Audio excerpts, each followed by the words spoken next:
All right, everyone. So I know in regards to Michael Jackson, there is a lot of negative things and things that have happened on record that are terrible things, but the whole purpose of this video is to look at the mental health aspect of this.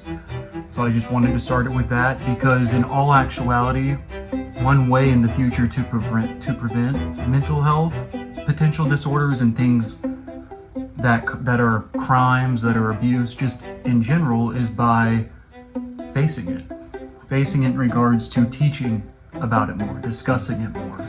So that's why we're talking about this and bringing this right up to its face value. Like and subscribe. This is your daily dose of mental health. Let's jump right on in to the Michael Jackson story in regards to mental health. All right, so let's briefly right now touch on some key events, but let's first look at Michael Jackson's history. And we're just going to briefly touch on this. Childhood abuse. Okay, and obviously I say as a child, but I wrote this because the abuse was broken down into emotional, physical, and sexual. Now I'm not gonna go into details on this. You can look that up yourself, and I'm sure most people know about it because this is never talked about. This is rarely talked about. It's all the negative, which is obviously terrible, but let's jump right on in. So, once again, Michael Jackson suffered from childhood abuse, and it was all three: emotional, physical, and sexual. Now, also, throughout the years, he did numerous interviews regarding his appearance and personal history. Now, you might ask, why would I write that? Why is that relevant in regards to this? It shows how he had negative self-image. Obviously, well, not obviously, but when you're always viewing yourself and always comparing yourself to what, for example, in his situation, what the crowd thinks, you're never going to look perfect. That's kind of what's going through his mind through when he's talking about these interviews. Also,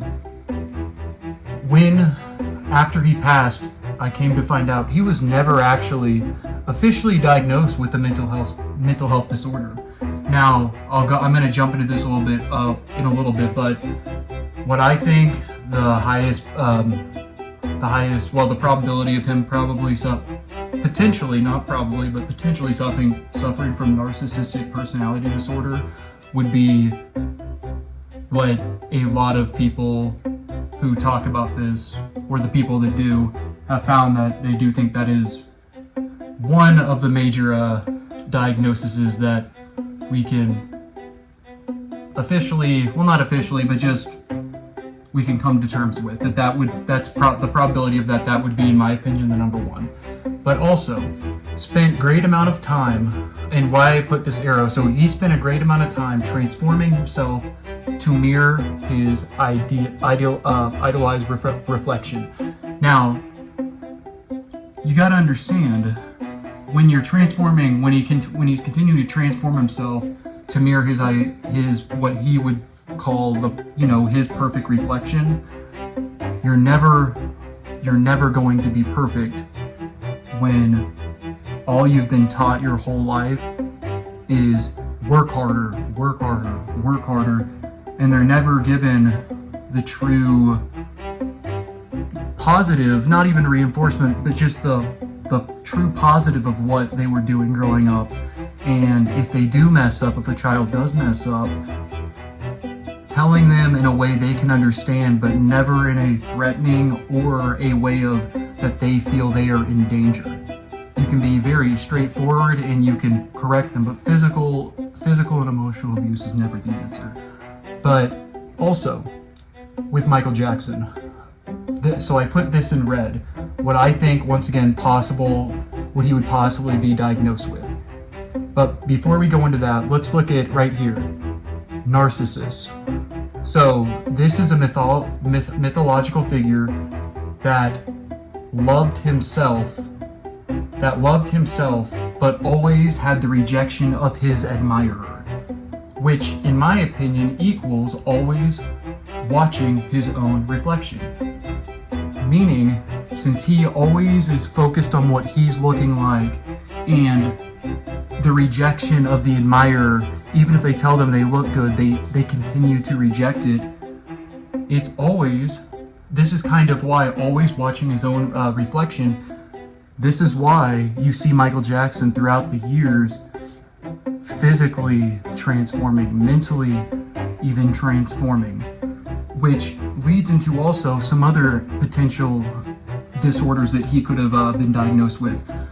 Major depressive disorder is number one, because it talks about how in the end he wouldn't get out of bed for weeks, and how in particular with seasonal depression, the winter was very tough for him. Generalized anxiety as well, anorexia, and also a sleep disorder due to insomnia, and in my opinion, post-traumatic stress syndrome, because I did come to find out when he was growing up, it was hard for him to sleep at night because he always had to be on alert.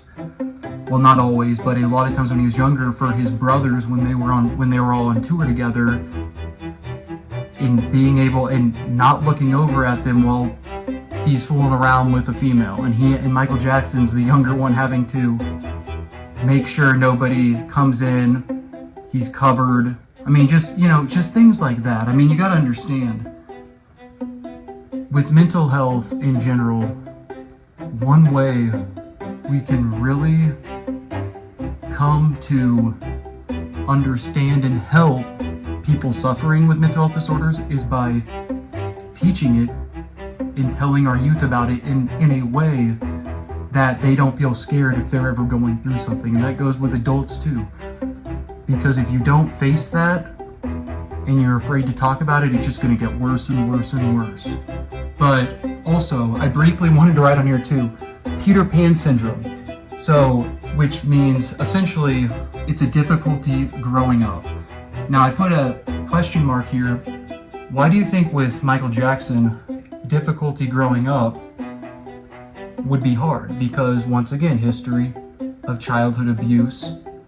He's always, in particular when the brain is forming, and for men a lot of times your frontal cortex isn't even fully developed now till mid-20s. Some are actually saying to 30, which could potentially make sense. But when he was growing up, once again going through all this trauma, I keep reiterating it, this was, in my opinion, why a lot of the circumstances he went to, he used drugs, he obviously overdosed.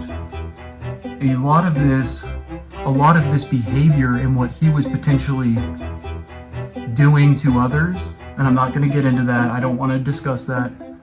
Look at why he's projecting that. Look at what he went through as a kid. And once again, I'm not saying any of this is justified. This isn't justifiable, the stuff with what has come out, obviously, over the years. But one way we could potentially prevent it is by, once again, addressing it, and obviously, toward children, always being there for them, having a father and a mother that is caring is huge. But also just to have, they just want a lot of times your support. They want the support.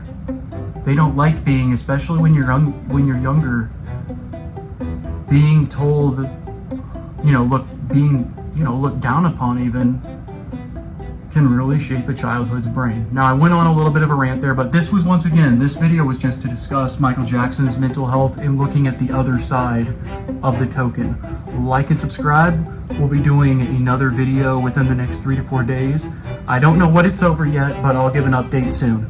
Once again, thank you. Leave a comment. I love you all.